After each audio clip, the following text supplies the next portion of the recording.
Hi everyone, welcome back to Houseplant Essentials. I'm Bryce. Thank you so much for tuning in and watching me today.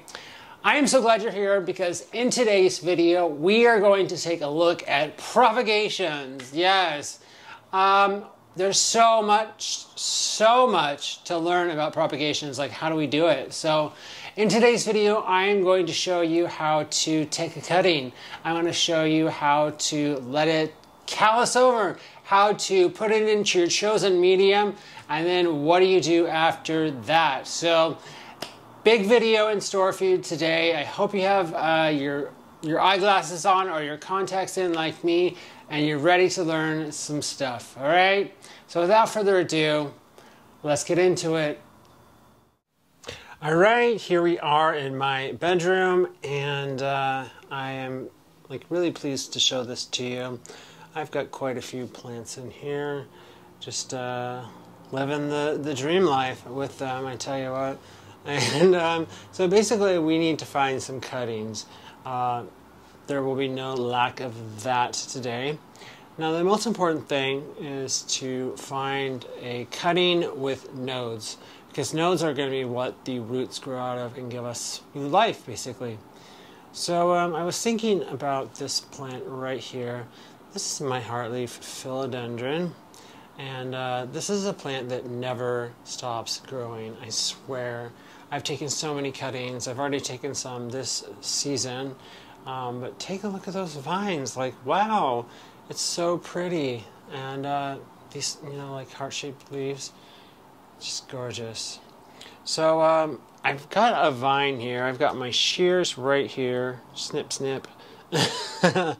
And what we have here, basically, this is very easy to find the node. Where the leaf stem, or the stem on the leaf, meets the main stem, that's where the nodes are. Very simple. So here's one in the center here. Hopefully it'll focus on me. Please focus on me. Okay. See the little thing that's sticking out, little nub? Well, that's it. So that's what we want to get. We want to get a bunch of them. So basically where the leaves are, that's where I can count on there being nodes. Okay. So this is quite a long vine. Why don't we just cut a few leaves up here? I'm thinking right here. I'm going to have to let it hang a little bit and cut it down here. All right. And it's on the floor. That's okay, I'll pick it up.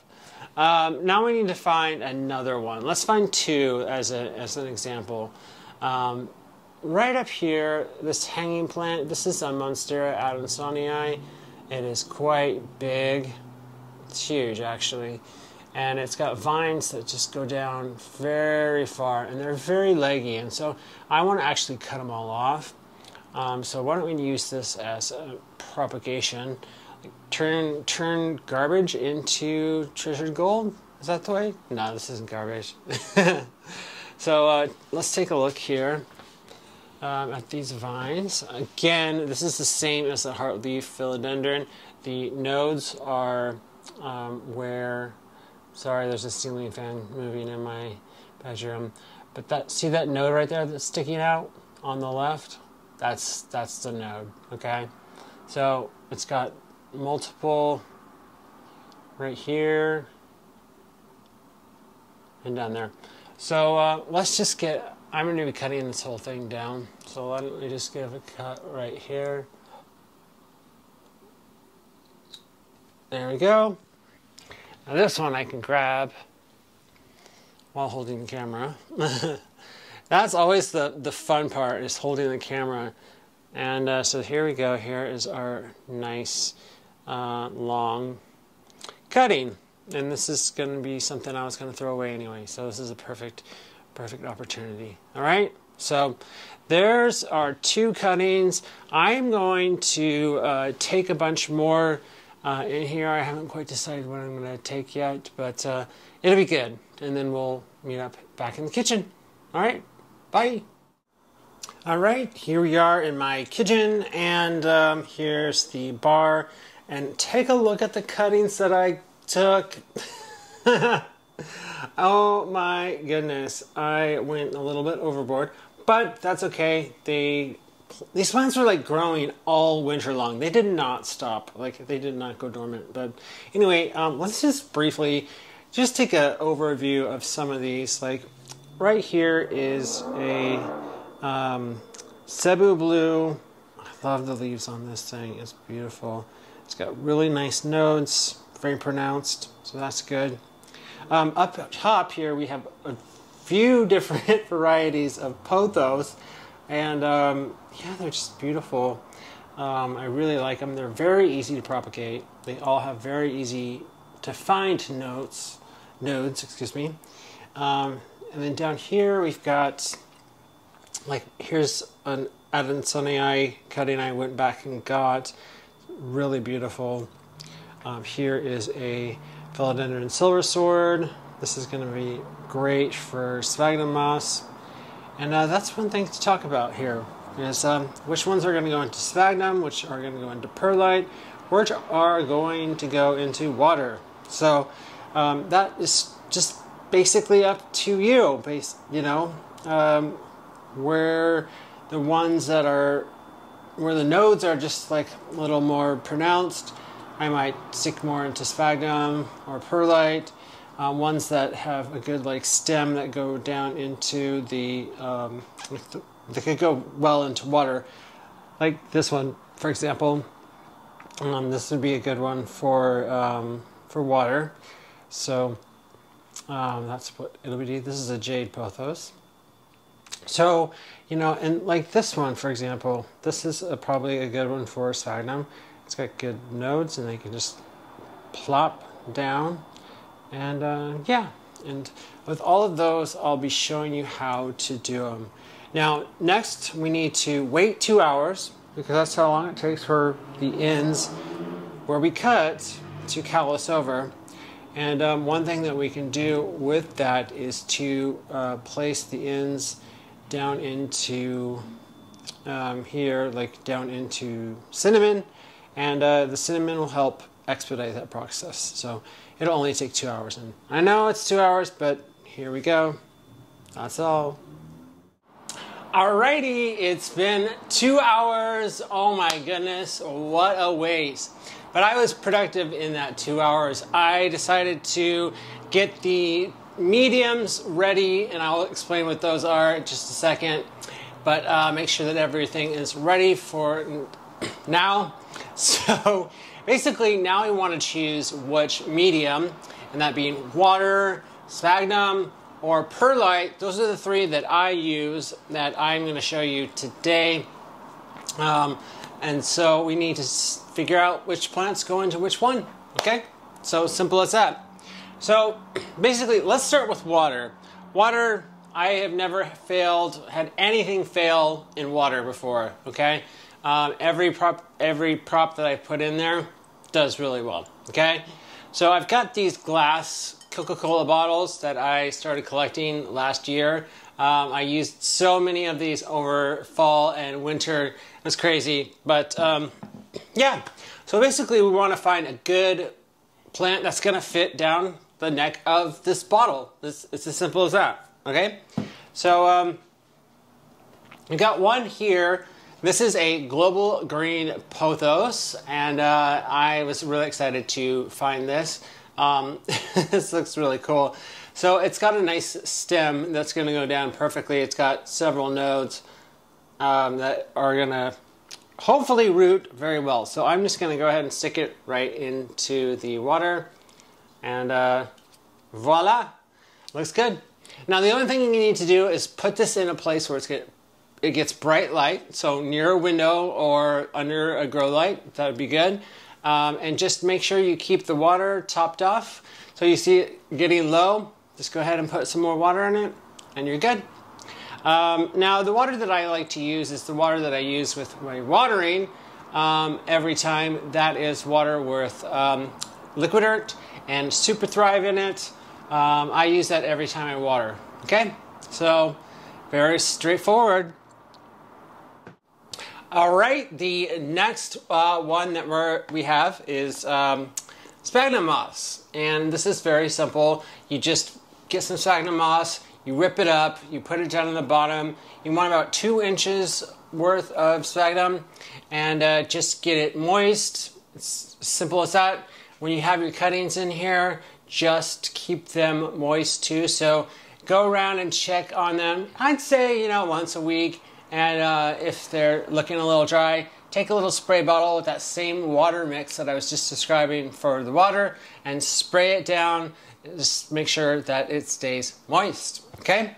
So with this one, you can pretty much put whatever you want in it. I found that it's great to put ones that have like really pronounced nodes on them. So I've got one right here. This is a philodendron silver sword, and it's got some really nice nodes here. And all you want to do is like literally place the nodes facing down. All right. So as simple as that. And I will show you this. Hopefully it doesn't fall out. I'll hold it right here just in case. It looks like that. All right. Let's grab a couple more just for shits and giggles. We have our Monstera Adamsonii. This one has got nice nodes on it too. Again, let's just place it nodes down. And sometimes you want to like move it around a little bit and put some sphagnum over the plant or the cutting. Plant cutting, clipping, I don't know, man. I don't know. Oh boy. Okay, let's do one more. Oh, here we go. This is a Scindapsus pictus exotica, excuse me. And this has got nice nodes on it too, just along here.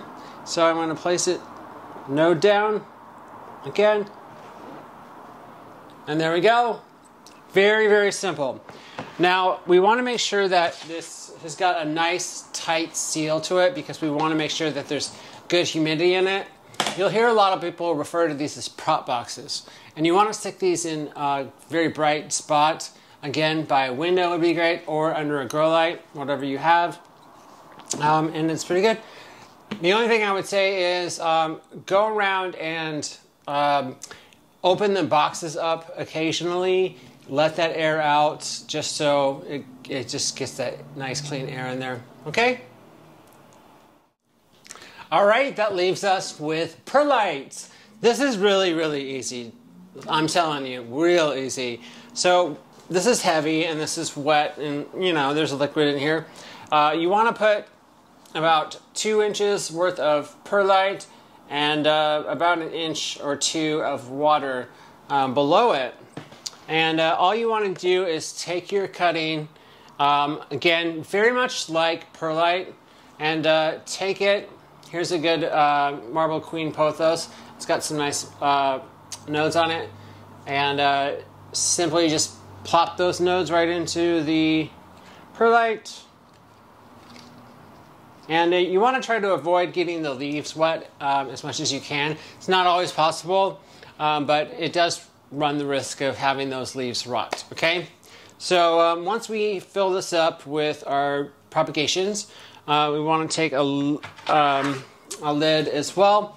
Same deal, exact deal as sphagnum moss. All right, you want to keep it tight. You want some humidity in there, and you also want to make sure that you air it out occasionally. So every few days, I would say, just for a little bit. Okay.